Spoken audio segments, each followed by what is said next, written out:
وہ دعا جو سب سے پہلے مانگی گئی حضرت آدم اور حوا علیہ السلام نے. ان دونوں نے کہا اے ہمارے رب، ہم نے اپنی جانوں پر ظلم کیا، اور اگر تو نے ہمیں نہ بخشا اور ہم پر رحم نہ کیا تو یقیناً ہم ضرور خسارہ پانے والوں میں سے ہو جائیں گے.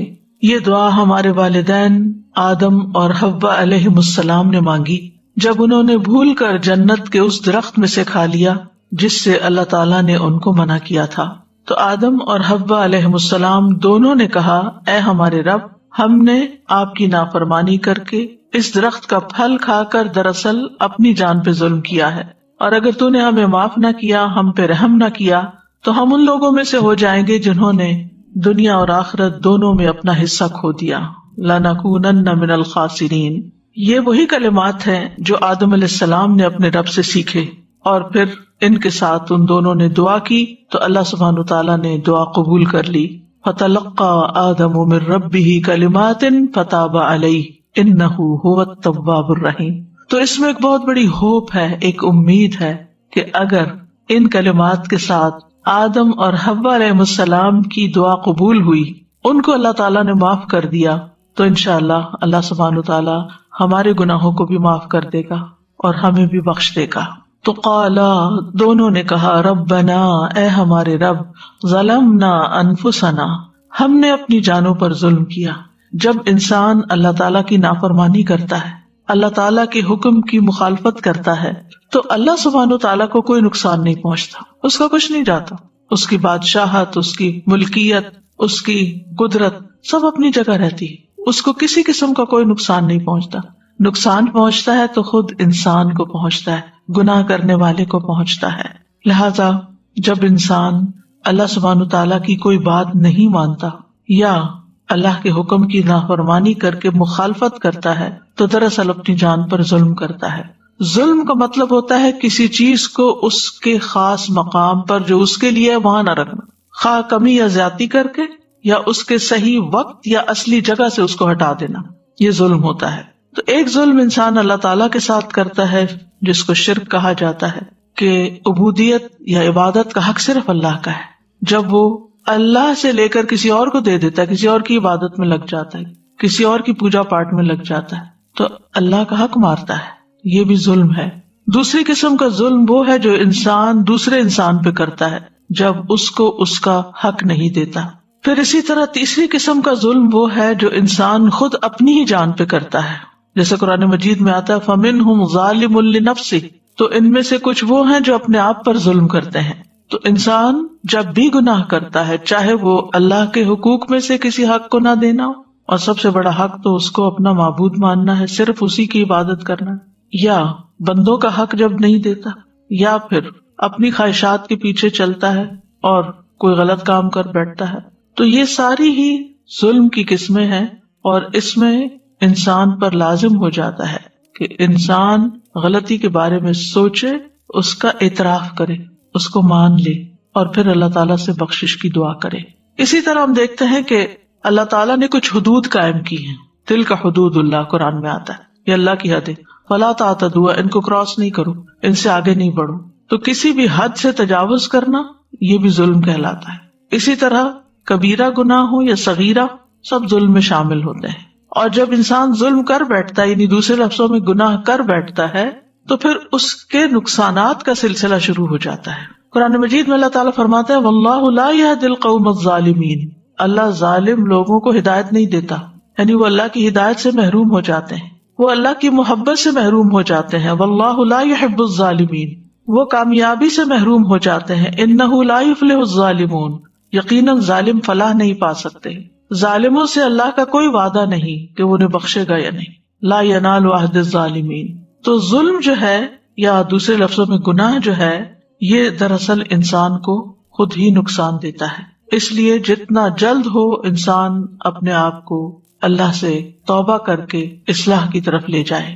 اسی دعا میں آ گیا تھا وَإِن لَّمْ تَغْفِرْ لَنَا وَتَرْحَمْنَا، اگر تو نے ہمیں بخشا نہیں اور ہم پہ رحم نہیں فرمایا، لَنَكُونَنَّ مِنَ الْخَاسِرِينَ، یعنی اگر تو نے ہمارے پچھلے گناہ معاف نہ کیے اور تو نے ہماری اس توبہ کو قبول کر کے ہم پہ رحم نہ فرمایا، ہماری اس تکلیف کو دور نہ کیا، یعنی مغفرت یعنی ہمارے گناہ کو معاف کر کے ہماری اس گلٹ اور جو اندر ایک تکلیف ہوتی ہے اس کو دور نہ کیا، اور رحمت کا مطلب ہے ہم پر خیر و برکت نازل نہ کی تو ہم خسارے میں پڑ جائیں گے۔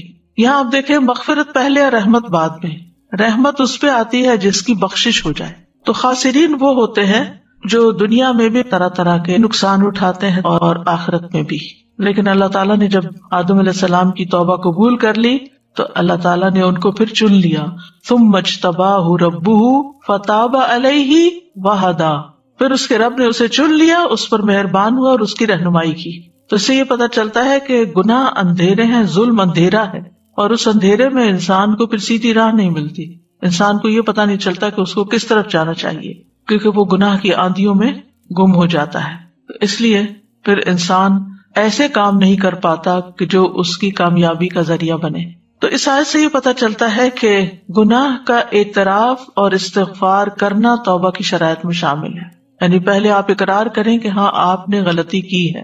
پھر یہ کہ گناہوں کی نحوست بھی ہوتی ہے، گناہ ہی ابلیس کو اللہ کی رحمت سے دور کرنے کا سبب بنا اور آدم علیہ السلام کو جنت سے نکالنے کا سبب بنا۔ عام طور پر گناہوں کی تقسیم کی جاتی کبیرہ اور صغیرہ، لیکن ہیں دونوں ہی اللہ کی نافرمانی کے کام، کوئی چھوٹا ہے کوئی بڑا ہے۔ چھوٹے گناہ بھی قابل مواخذہ ہوتے ہیں اور چھوٹے گناہ مل کے جمع ہو کے بہت بڑے بھی بن جاتے ہیں۔ پھر اس آیت سے یہ بھی پتہ چلتا ہے کہ اللہ سچے لوگوں کی توبہ قبول کرتا ہے، جو توبہ کرنے میں جلدی کرتے ہیں اور اپنی غلطی کا اعتراف کر لیتے ہیں۔ جیسے ہم دیکھتے ہیں یونس علیہ السلام جب مچھلی کے پیٹ میں گئے تو انہوں نے یہ نہیں کہا کہ میں تو ایک نبی تھا اور میں تو اتنے نیک کام کر رہا تھا، پھر میرے ساتھ یہ کیوں ہو گیا۔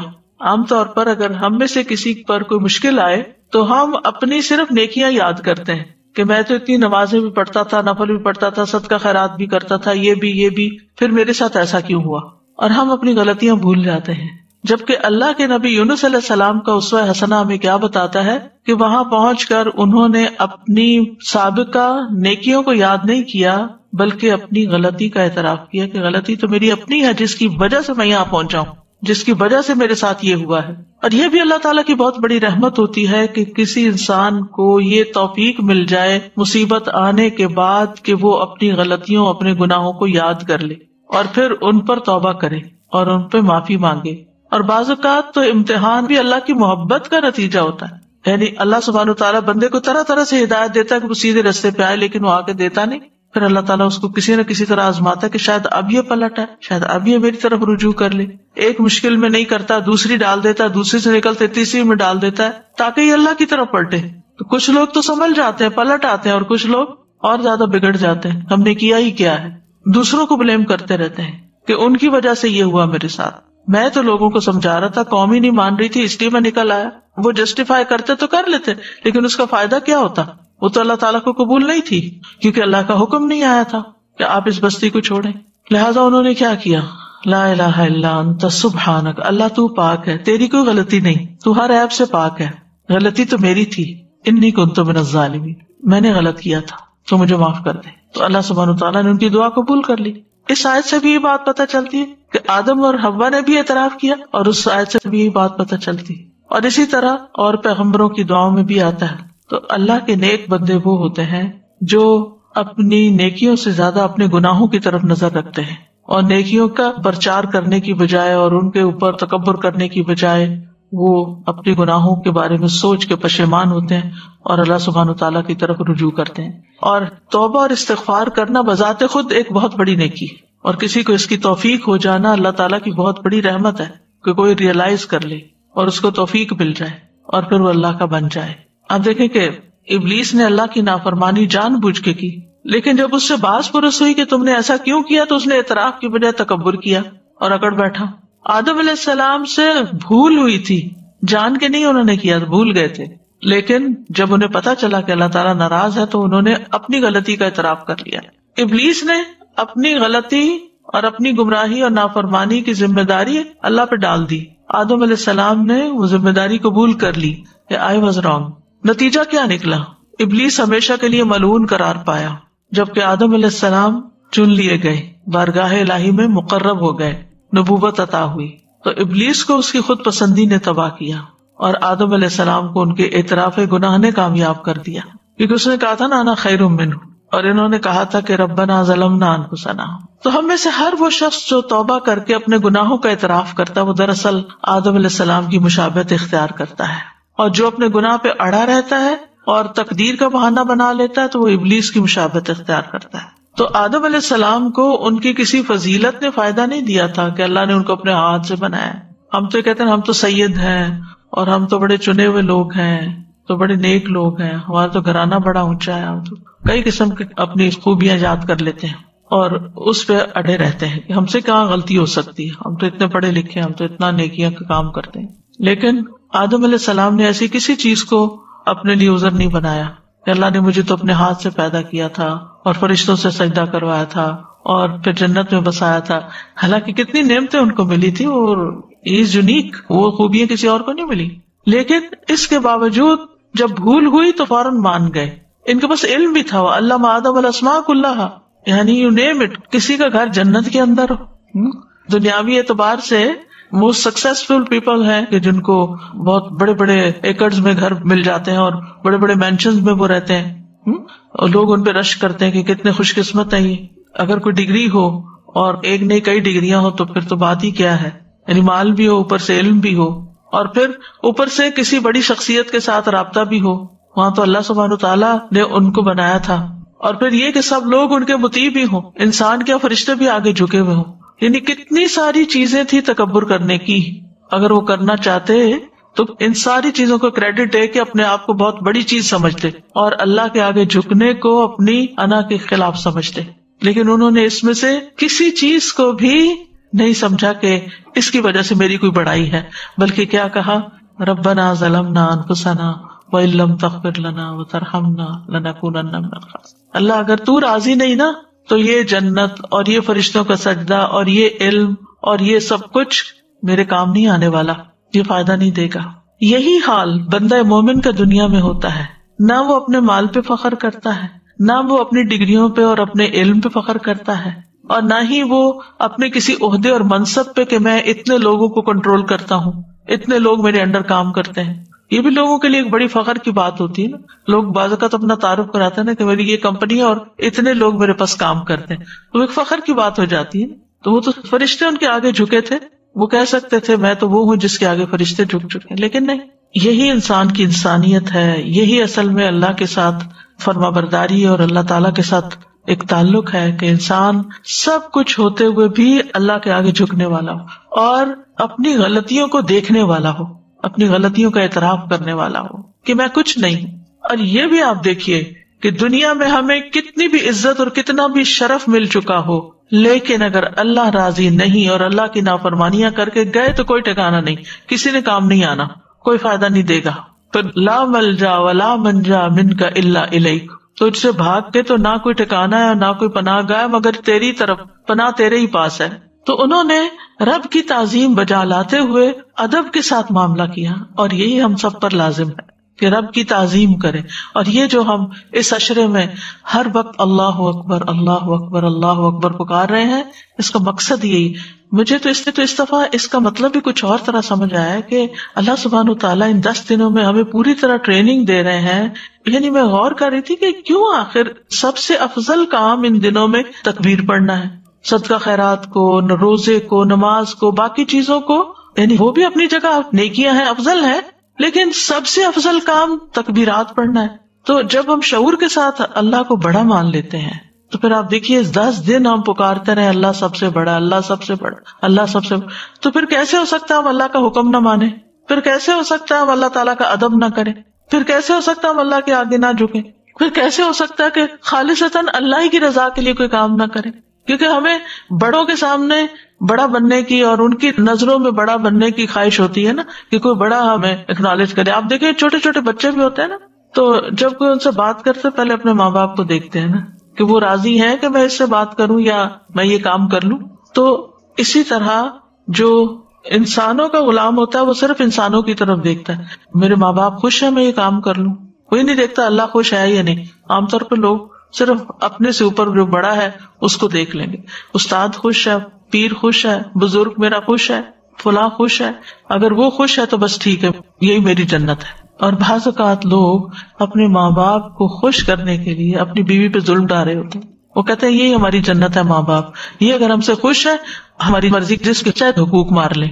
تو یہ جو غلطیوں کو نہ جاننا، نہ پہچاننا، نہ ان پہ معافی مانگنا، نہ ان سے نکلنا، یہ ایک اپنی جان پہ ظلم ڈھانا ہے. تو کسی انسان کو اس بات کی توفیق مل جائے کہ وہ اپنی غلطی دیکھ سکے اور اس پر شرمندہ ہو جائے اور پھر اللہ کے آگے جھک جائے، اللہ کو اپنا رب مان لے اور پھر اپنی حالت کو پیش کرے، ظلمنا انفسنا، اللہ جان پہ ظلم ہو گیا، ہم نے غلطی کر لی ہے، اور پھر اپنے معاملے کو اللہ کے سپرد کر دے، وَإِن لَّمْ تَغْفِرْ لَنَا وَتَرْحَمْنَا، اور پھر امید رکھے کہ اللہ ہمیں معاف کر دے گا، اور اگر نہ کیا تو پھر تو کوئی نجات کی جگہ ہی نہیں، لَنَكُونَنَّ مِنَ الْخَاسِرِينَ.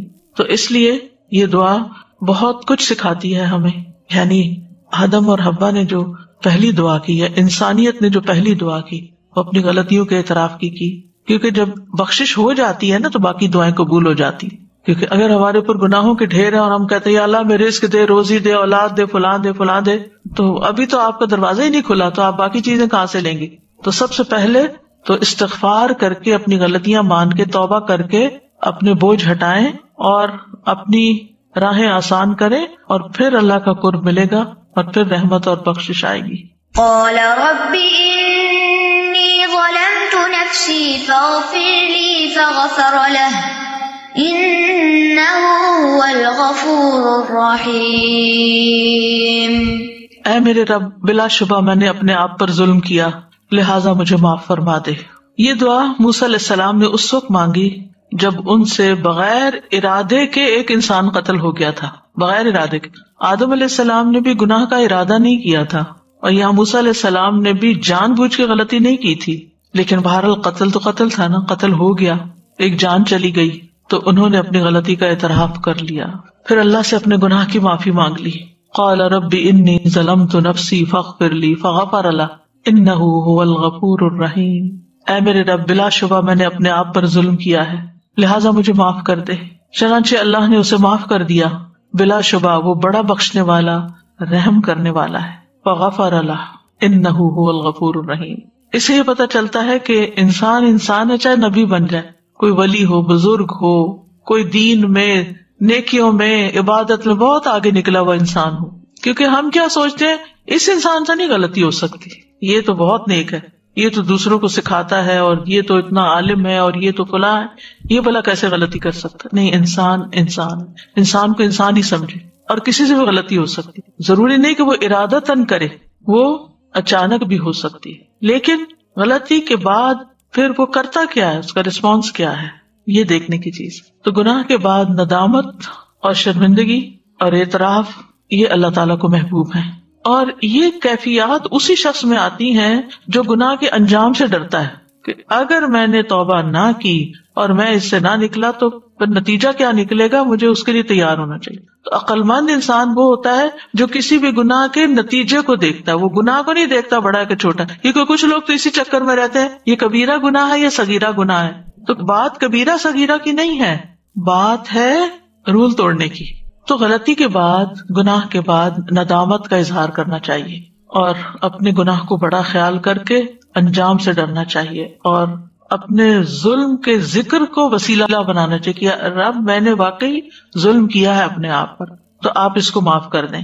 تو معافی مانگنے سے پہلے ظلم کا اعتراف کرنا جو ہے، غلطی کو ماننے کی بات کرنا، اپنی زبان سے اقرار کرنا کہ اللہ میرے سے غلطی ہوئی ہے. اچھا، بعض لوگ صرف کہہ دیتے نا سوری، ٹھیک ہے سوری بھی خیر، لیکن اس کی سوری واقعی پھر سوری ہوتی ہے جو کہتے ہیں کہ آئی واز رانگ.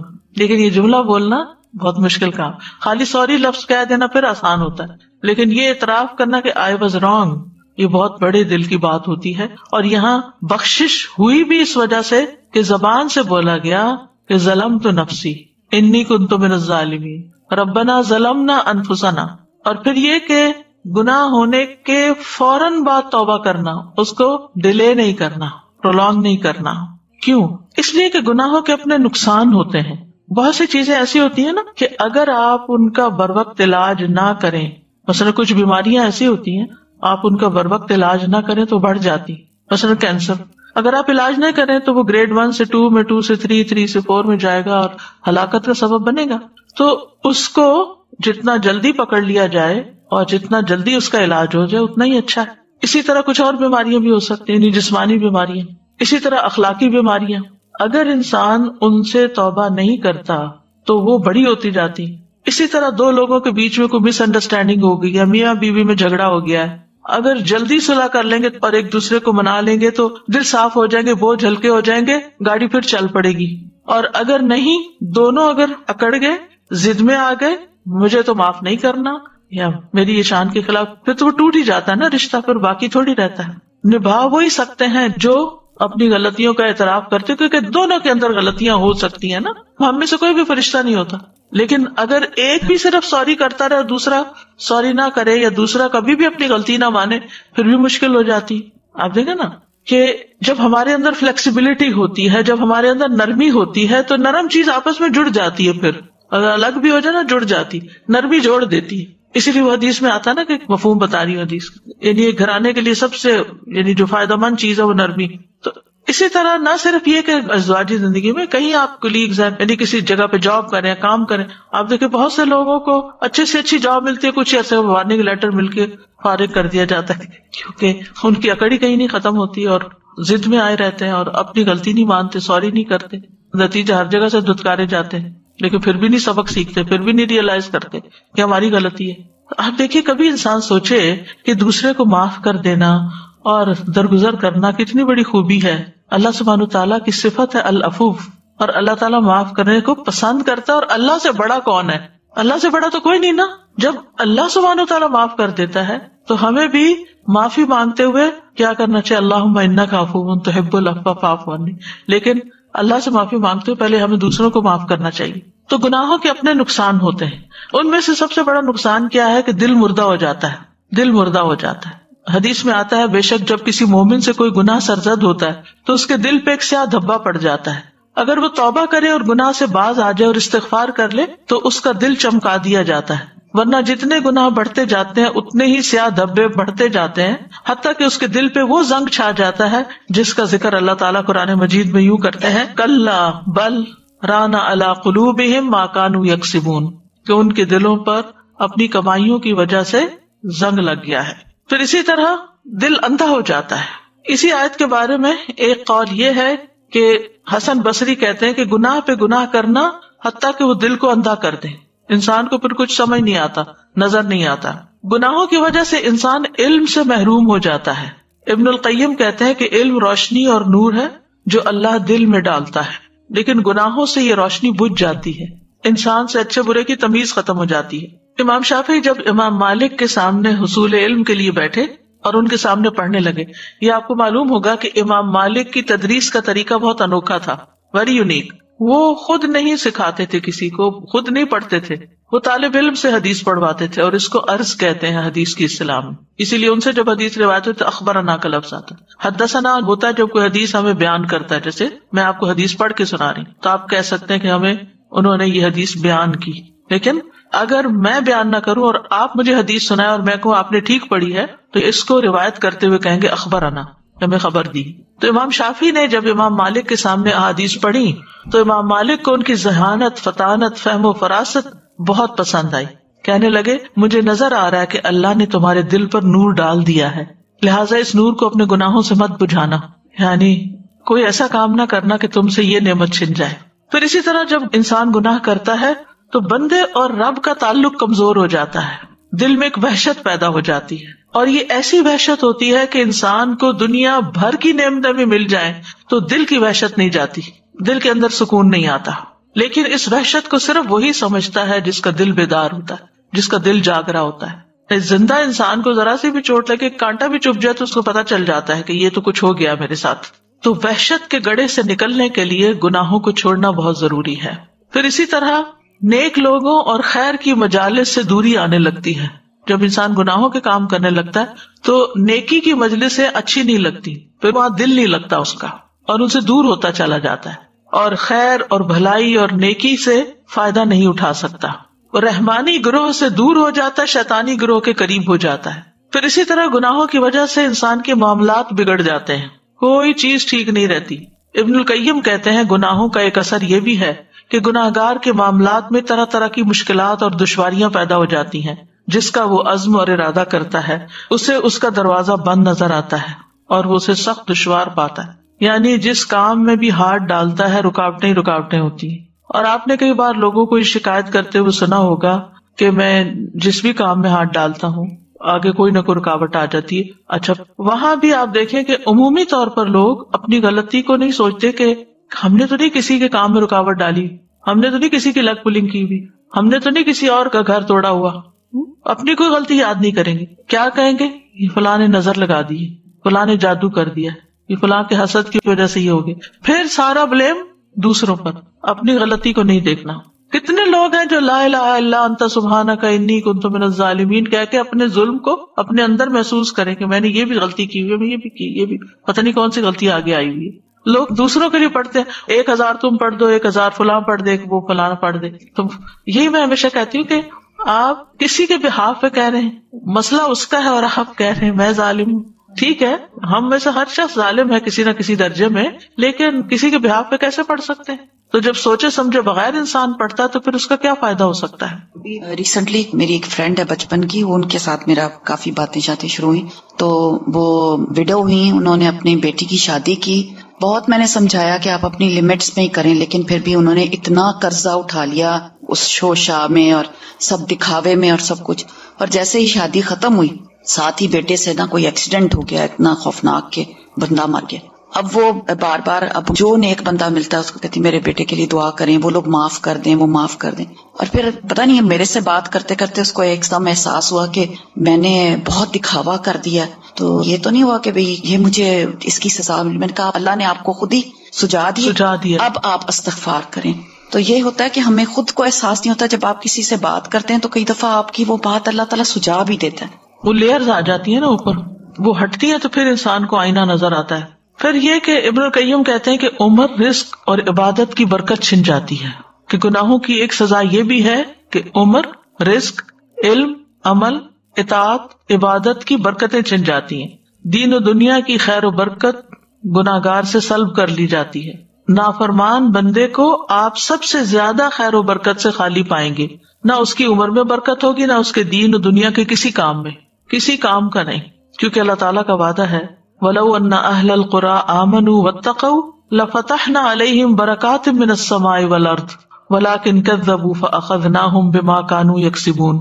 اور اگر ان بستیوں کے رہنے والے ایمان لاتے اور پرہیزگاری اختیار کرتے تو ہم ان پر آسمان و زمین کی برکتوں کے دروازے کھول دیتے, لیکن انہوں نے جھٹلایا تو ہم نے انہیں اس کی وجہ سے پکڑ لیا جو وہ کمائی کرتے تھے. تو اس سے یہ پتہ چلتا ہے کہ جب بہت سارے لوگ کسی بستی میں ایسے ہوں تو پھر ساری بستی کی شامت آ جاتی ہے. آپ دیکھیں کہ اس وقت کورونا کے بعد جو دنیا بھر کے حالات ہوئے ہیں, یعنی ہر سیکٹر متاثر ہو رہا ہے.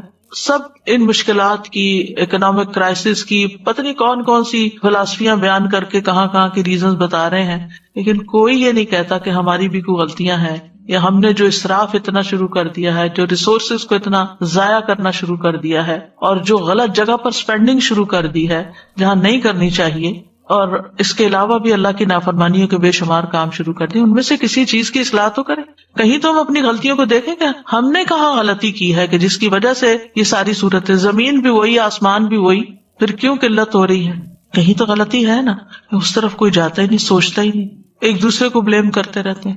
فلاں کرپٹ ہے, فلاں چور ہے, فلاں ایسا ہے, فلاں ویسا ہے. ہم اگر ساری زندگی یہی کرتے رہے کہ دوسروں کی غلطیوں کو ہی اچھالتے رہے اور اپنی کسی غلطی کو نہ دیکھا اور اپنی اصلاح نہ کی, تو کبھی بھی حالات نہیں بدل سکتے ہمارے ہاتھوں. اللہ تعالیٰ فرماتے ہیں وَأَن لَوِ اسْتَقَامُوا عَلَى الطَّرِيقَةِ لَأَسْقَيْنَاهُم مَّاءً غَدَقًا. اور اگر یہ لوگ سیدھے رستے پر قائم رہتے تو ہم انہیں ضرور بہت وافر پانی پلاتے. پانی سے مراد دنیا کی نعمتیں اور ساری رونقیں, ہم ان کو نعمتیں عطا کرتے. پھر کیونکہ گناہوں کے ارتکاب سے بندے کی روزی بھی کم ہو جاتی ہے, رزق روزی کم ہو جاتی ہے, عمر بھی کم ہو جاتی ہے. ابن القیم کہتے ہیں کہ گناہوں کی ایک تاثیر یہ ہے کہ گناہ عمر کو تباہ کر دیتے ہیں. عمر کی ساری برکتیں بندے سے چھن جاتی ہیں. یعنی جس طرح نیکی عمر کو بڑھاتی ہے, اسی طرح فسق و فجور کم کرتا ہے. اس کا کیا مطلب ہے؟ یعنی یہ بھی ہو سکتا ہے جیسے رسول اللہ صلی اللہ علیہ وسلم نے فرمایا عمر میں اضافہ صرف نیکی ہی کرتی, یعنی آپ نیکی کرو اپنی ذات میں یا کسی انسان کے ساتھ بھلا کرو تو اس سے عمر میں برکت ہو جائے گی. یعنی چاہے آپ 50 سال جیے 60-70 سال جیے لیکن اس میں آپ بہت اچھے کام کر جائیں گے. یعنی آپ اپنی آخرت کی اچھی تیاری کر جائیں گے. برکت کا مطلب ہوتا ہے چھوٹی چیز میں بڑا فائدہ. پھر اسی طرح ذلت اور صغار مسلط ہو جاتی ہے.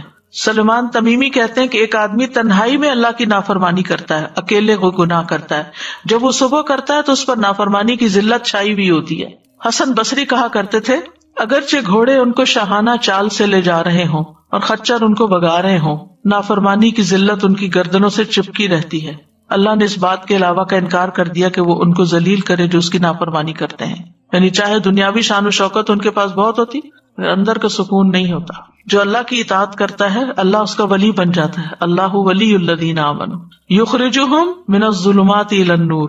عبداللہ بن عباس کہتے ہیں نیکی کی چہرے پر خاص چمک ہوتی ہے اور دل پر اس کی خاص روشنی ہوتی ہے. نیکی کی وجہ سے رزق میں بھی برکت آتی ہے, بدن طاقتور ہوتا ہے, لوگوں کے دلوں میں آپ کی محبت بڑھتی ہے. جبکہ برائی کی وجہ سے چہرے پر پھٹکار پڑتی ہے, دل سیاہی میں ڈوب جاتا ہے, بدن بھی کمزور ہو جاتا ہے, روزی میں برکت نہیں رہتی, لوگ بھی بغض کرنے لگتے ہیں. پھر اسی طرح حال اور مستقبل کی نعمتوں کا زوال ہو جاتا ہے. ابن القیم کہتے ہیں کہ گناہوں کی ایک سزا یہ بھی ہے کہ ان سے حاضر اور موجود انعام زائل ہو جاتے ہیں اور انسان آئندہ آنے والی نعمتوں سے بھی محروم ہو جاتا ہے. یعنی اس کو خیر و بھلائی ملنے والی ہوتی ہے, اس سے محروم ہو جاتا ہے. آپس کی محبت ختم ہو جاتی ہے. نبی صلی اللہ علیہ وسلم فرمایا کرتے تھے اس ذات کی قسم جس کے ہاتھ میں محمد صلی اللہ علیہ وسلم کی جان ہے, جو دو آدمی بھی آپس میں ایک دوسرے سے محبت کرتے ہوں اور ان دونوں کے درمیان جدائی ہو جائے, الگ ہو جائیں وہ, تو وہ یقیناً ان میں سے ایک کے گناہ کی وجہ سے ہوگی. یعنی ویسے ان کی آپس میں بہت محبت تھی لیکن جدائی ہو گئی. کیوں ہوئی؟ ان میں سے ایک کے گناہ کی وجہ سے ساتھ چلا گیا. کبھی سوچتے نہیں لیکن یہ مسند احمد کی حدیث ہے اور نبی صلی اللہ علیہ وسلم جو بات بتاتے ہیں وہ وحی پر مبنی ہوتی ہے. آپ اپنے دل سے نہیں بتا رہے ہوتے, اللہ تعالیٰ کی طرف سے دل میں ڈالا جاتا ہے. پھر اسی طرح جب بندہ گناہ اور معاصی کے کام کرنے لگتا ہے تو شیطان مسلط ہو جاتا ہے اور وہ اسے اور غلط رستوں پہ لے جاتا ہے. اسی وجہ سے انسان پھر ایک گناہ کے بعد ایک گناہ کرنے لگتا ہے, ایک ظلم کے بعد ایک اور ظلم ڈالنے لگتا ہے. وَمَن يَعْشُ عَن ذِكْرِ الرَّحْمَنِ نُقَيِّضْ لَهُ شَيْطَانًا فَهُوَ لَهُ قَرِينٌ. جو شخص رحمان کے ذکر سے آنکھیں بند کر لیتا ہے ہم اس پر ایک شیطان مسلط کر دیتے ہیں جو اس کا ساتھی بن جاتا ہے. بعض گناہوں پر لعنت کی گئی ہے جیسے سود کا کھانا اور کھلانا. پھر اسی طرح گودنے والی اور گدوانے والی اور جو ٹیٹوز بناتے ہیں. پھر انسان نیکیوں سے محروم کر دیا جاتا ہے, یعنی نیکی کرنے کے مواقع نہیں ملتے اس کو اور نیکیوں کے دروازے بند ہوتے جاتے ہیں. گناہ کی وجہ سے بعض اوقات انسان ایسی نیکی سے محروم ہو جاتا ہے جو نیکی دنیا و مافیا سے بہتر تھی, وہ اپرچونٹی چلی گئی. جو بزنس کرتے ہیں ان کو معلوم ہے کہ بعض بزنس ایسے ہوتے ہیں کہ آپ اس میں ہاتھ ڈال دیں تو آپ کہیں سے کہیں پہنچ جاتے ہیں. ایک ہی ڈیل کافی ہو جاتی ہے آپ کو بہت اونچا لے جانے کے لیے, اور اگر وہ ڈیل ہاتھ سے چلی جائے, موقع چلا جائے, کوئی اور آگے آ جائے تو انسان ساری زندگی ریگریٹ کرتا رہتا, کاش میرے پاس ہوتی وہ چیز تو میں آج کہاں سے کہاں ہوتا. آپ بعض اوقات کو سودا کر رہے ہوتے ہیں تو چھوٹی موٹی بات کی وجہ بن جاتی ہے, آپ پیچھے ہٹ جاتے ہیں اور بعد میں آپ کو احساس ہوتا ہے کہ آپ نے غلط کیا. تو ایسے ہی نیکیوں کے بھی مواقع ہوتے ہیں, خاص طور پر ان 10 دنوں میں. یہ 10 دن پورے سال سے افضل ہے اور ان میں سب سے آسان کام اللہ کا ذکر ہے جو ہم ہر حال میں کر سکتے ہیں. لیکن پھر بھی میں نے دیکھا ہے کہ لوگ ادھر ادھر کی فضول باتیں کرنے سے باز نہیں آتے. کہیں 2 لوگ مل گئے, ادھر ادھر کی گپ شپ شروع ہو گئی, بیکار کی باتیں, بیکار کے تبصرے, بیکار کے مشورے جن کا کوئی فائدہ نہیں, بولے جا رہے, ذکر نہیں کرتے, نہ کرنے دیتے ہیں, نہ خود کرتے ہیں نہ کرنے دیتے ہیں. ظاہر ہے کہ جب آپ کے سر پہ کوئی آ کے کھڑا ہو جو فضول باتیں کرنے, آپ ذکر کر بھی رہے ہو تو ہر جملے میں بھولیں گے. احساس نہیں ہے نا زیاں کا, نقصان کا, کہ ہم کتنا بڑا نقصان کریں, ایک اپنا اور ایک دوسرے کو خلل ڈالنے کا. تو یہ ہم سب سوچے سب سے افضل عمل ان دنوں میں تکبیر پڑھنے کا. ہم ایک دن میں کتنی پڑھ لیتے ہیں, کتنی دفعہ پڑھتے ہیں, آخر محروم کیوں ہے, کیوں نہیں یاد رہتا, کیوں نہیں زبان پہ چڑھتی, کیوں نہیں کر پاتے؟ کیا ہمیں یقین نہیں ہے کہ واقعی یہ سب سے افضل کام ہے؟ مانتے بھی ہیں ہاں ہے, پھر کرتے بھی نہیں ہے, پھر یہ کیسا یقین ہے؟ تو ضرور انسان کو سوچنا چاہیے کہ کیا چیز رکاوٹ بنی ہوئی ہے آخر میرے آگے. پھر بعض اوقات یہ ہوتا ہے کہ ایک گناہ کئی گناہوں میں ملوث کر دیتا ہے انسان, وہ ایک نہیں ہوتا. جیسے ایک جھوٹ بولتا ہے نا انسان, کئی اور بولنے پڑ جاتے ہیں اس کو.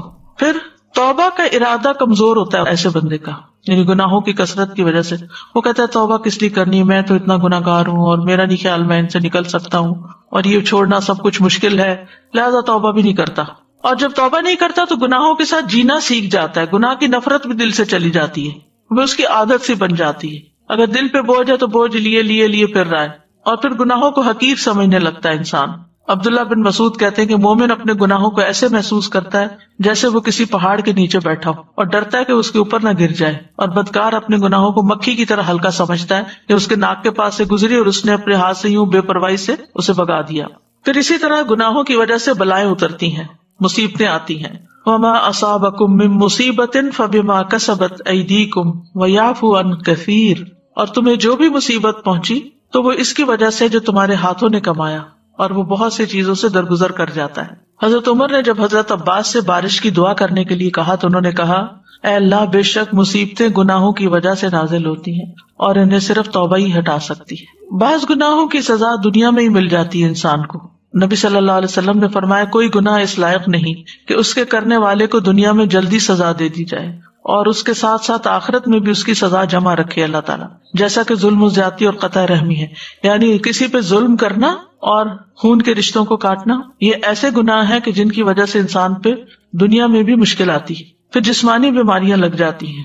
نبی صلی اللہ علیہ وسلم نے فرمایا, جب بھی کسی رگ یا آنکھ کو نقصان پہنچتا ہے تو وہ کسی نہ کسی گناہ کی وجہ سے ہوتا ہے, لیکن جو تکالیف اللہ تعالیٰ ویسے ہی ٹالتا رہتا ہے وہ کہیں زیادہ ہوتی ہیں. نبی صلی اللہ علیہ وسلم نے فرمایا, جب کسی قوم میں بدکاری عام ہو جاتی ہے, زنا, اور وہ اعلانیہ اس کا ارتکاب کرتے ہیں, تو ان میں طاعون اور ایسی مختلف بیماریاں پھیل جاتی ہیں جو ان سے پہلوں میں نہیں ہوتی, یعنی وہ بیماری پہلے کبھی نہیں سنی ہوتی. پھر بر و بحر میں فساد پیدا ہو جاتا ہے, یعنی پوری دنیا میں پھیل جاتا ہے فساد. عمومی طور پر عذاب آتا ہے, قوموں کی ہلاکت کا سبب بنتا ہے, باقی مخلوق پر بھی گناہوں کے اثرات پڑتے ہیں. ابو ہریرہ کہتے ہیں, ظالم کے ظلم کی وجہ سے چڑیاں اپنے گھونسلوں میں مر جاتی ہیں, ایک بارش نہیں ہوتی, پھر ان کو فوڈ نہیں ملتی, ختم ہو جاتی ہیں.